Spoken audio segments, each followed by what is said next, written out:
Bonjour à tous, j'espère que vous allez bien. Aujourd'hui, je vais vous parler de mon avis sur le troisième épisode de la série Monarch Legacy of Monsters. Et donc, commençons. Et bien sûr, spoiler, puisque c'est sorti tout récemment. Et donc, commençons. Donc au début, nous voyons Lee, May, Kentaro et Kate qui discutent s'ils doivent aller ou pas chercher le père de Kate et Kentaro pour voir s'il est toujours vivant.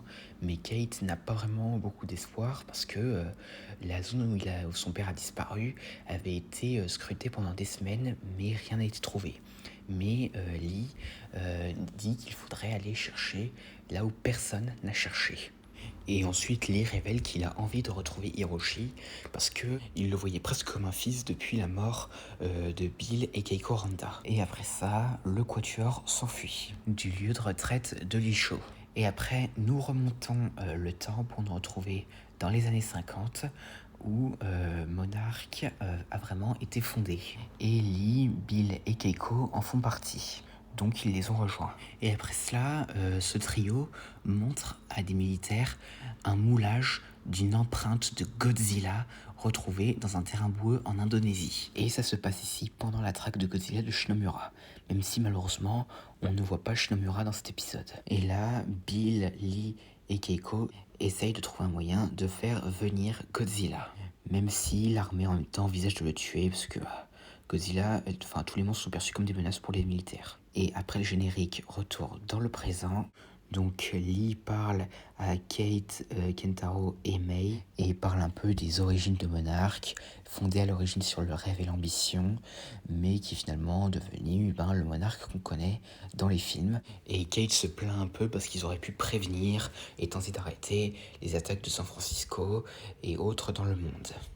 Et après, nous retournons encore une fois dans le passé, à l'atoll de Bikini, où Lee, Keiko et Bill arrivent pour y voir l'armée en train de mettre en place son plan pour tenter de tuer Godzilla avec la fameuse bombe qu'on pouvait voir au début du film de 2014. Et ensuite, retour dans le présent, Mei révèle à Kentaro qu'à cause de ce qui s'est passé à Tokyo, elle a tout perdu, donc sa maison et tout. Et donc elle en veut un peu à Kentaro de l'avoir entraîné là-dedans.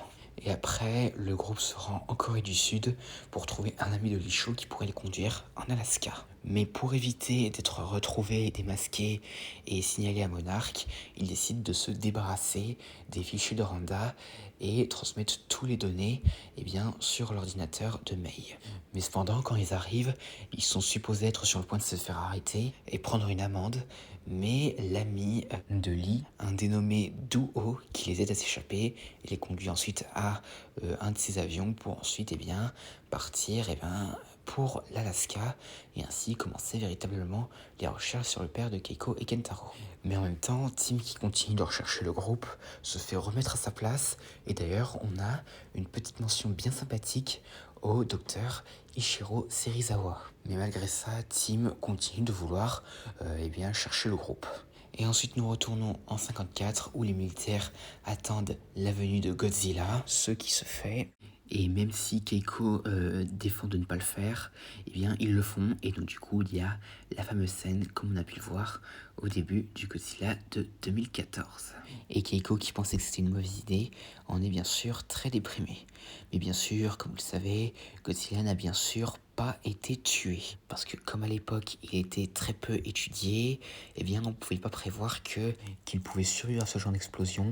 Et encore moins celle d'une bombe H. Et dans le présent, pendant le trajet, Lee continue de parler d'Hiroshi. Et grâce aux recherches de Mei, il découvre que Hiroshi n'allait pas du tout là où il prétendait aller, donc ce qu'il avait raconté à sa famille. Et dans le passé, Keiko, qui est toujours un peu déprimé, parle avec Bill et Lee et il décide de faire en sorte de ne plus vraiment collaborer avec l'armée. Et ainsi commence véritablement Monarch tel qu'on le connaît aujourd'hui.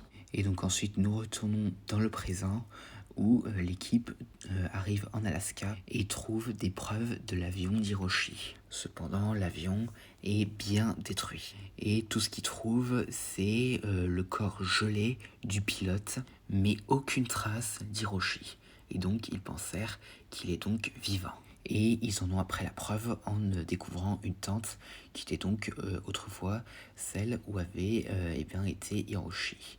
Mais cependant, ils sont bientôt rejoints par un visiteur inattendu. Car en fait, l'ami de Lee a découvert que l'avion ne s'était pas écrasé, mais qu'il avait été attaqué alors qu'il était au sol. Et en effet, il s'agit ici de l'œuvre d'une créature qui fait juste après son apparition une taupe à nez étoilé géante nommée le Frostvark.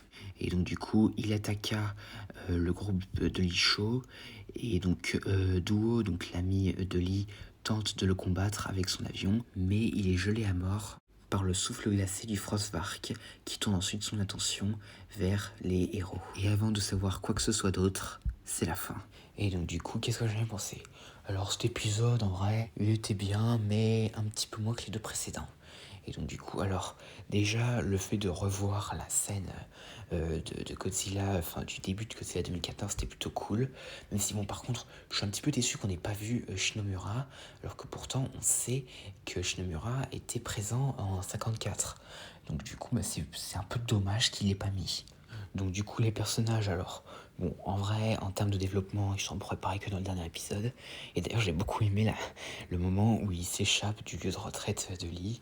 Et d'ailleurs c'est digne d'un vrai film d'action ça.